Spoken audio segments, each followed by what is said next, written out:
Hello and welcome. First up, news from the Americas. U.S. President Donald Trump has forced out Attorney General Jeff Sessions a day after the midterm elections. Trump has vowed to fight if the U.S. House of Representatives' new Democratic majority initiates probes into his administration.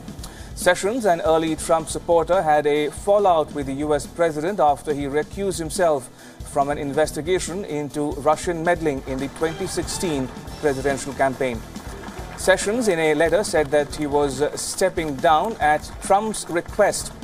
Now, President Trump, in a tweet, said he was grateful to Sessions for his service. Trump later named Sessions' chief of staff, Matthew Whitaker, as the acting Attorney General.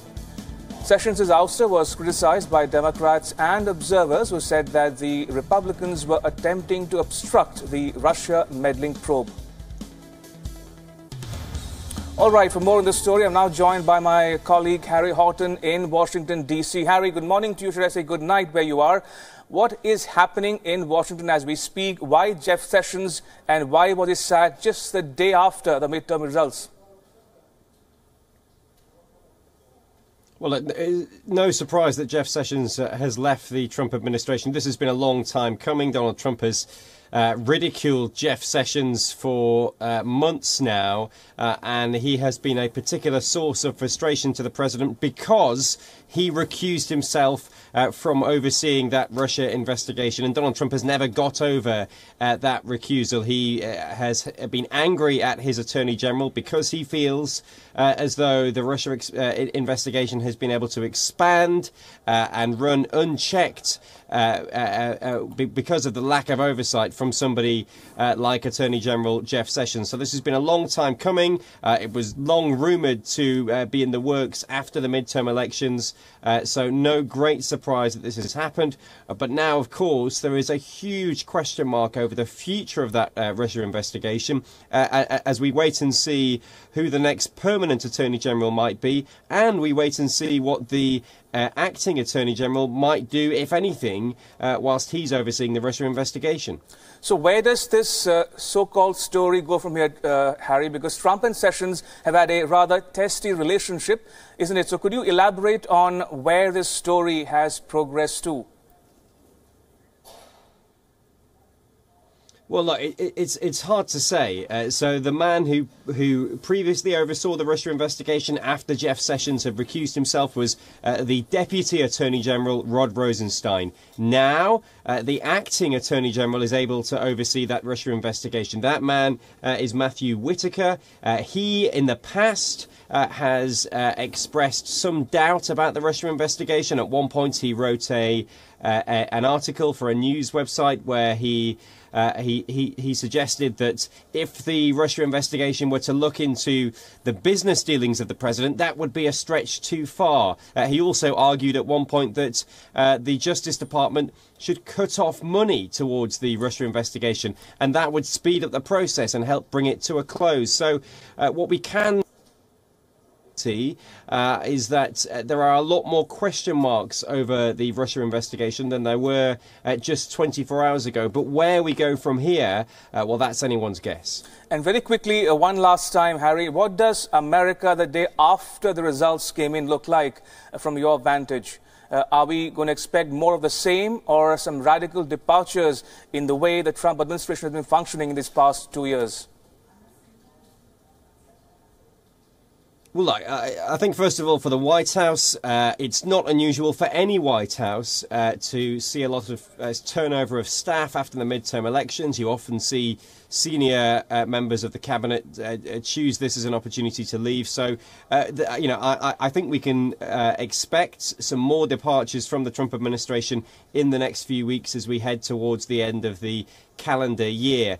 In terms of how Washington functions over the next 2 years, look, the huge difference, the big takeaway from this week is that the Democrats have managed to claw back some power in Washington. They now control one chamber of Congress. That means it's a lot more difficult for Donald Trump to get legislation passed, and it means the Democrats can launch all sorts of investigations into the White House and the rest of the Trump administration. So life is about to get a lot more difficult for President Trump, And I think we can say with some certainty there's very little chance of any major legislation getting passed in Washington in the next 2 years as we head towards the 2020 presidential election. And Harry, I can't leave you before I ask a couple of quick questions as well. Now, what did you make of the rather combative Donald Trump at that press conference yesterday, where he took on a more assertive, aggressive posture towards one or couple of reporters in particular? So is it indicative of a more, for want of a better word, a more resurgent or a more emboldened Trump in the next couple of years in the White House? Well, I think it's indicative of a more combative Donald Trump. I mean, you know, it was a remarkable press conference. I mean, Donald Trump's press conferences are always pretty remarkable. This one was truly extraordinary. The president started off the press conference by boasting about what he said was a tremendously successful night for the Republican Party, but he didn't seem that pleased as the press conference went on, and I think you saw perhaps some of his frustrations with the results of the night come out in those combative exchanges with different reporters. And look, you know, the tone in Washington has already been pretty ugly for the first 2 years of Donald Trump's administration. If that press conference is anything to go by, I think we could be in for a lot more mudslinging, a lot more division, and a lot more divisive rhetoric over the next 2 years before heading into, you know, a presidential election in 2020 that already looks like it could be even uglier than the one that we went through, not just this year in 2018, but of course the one in 2016 as well. All right, on that note, Harry Horton in Washington, D.C., thank you so much for the update. Appreciate it. Right, and staying on the story, let's play out for you the exchange between President Trump and the reporters in the White House yesterday. Listen in. You are a rude, terrible person. You shouldn't be working for CNN. Go ahead. Right, staying on news from the Americas, President Donald Trump has said that he's ready to work with Democrats after they attain a majority in the House of Representatives in midterm elections.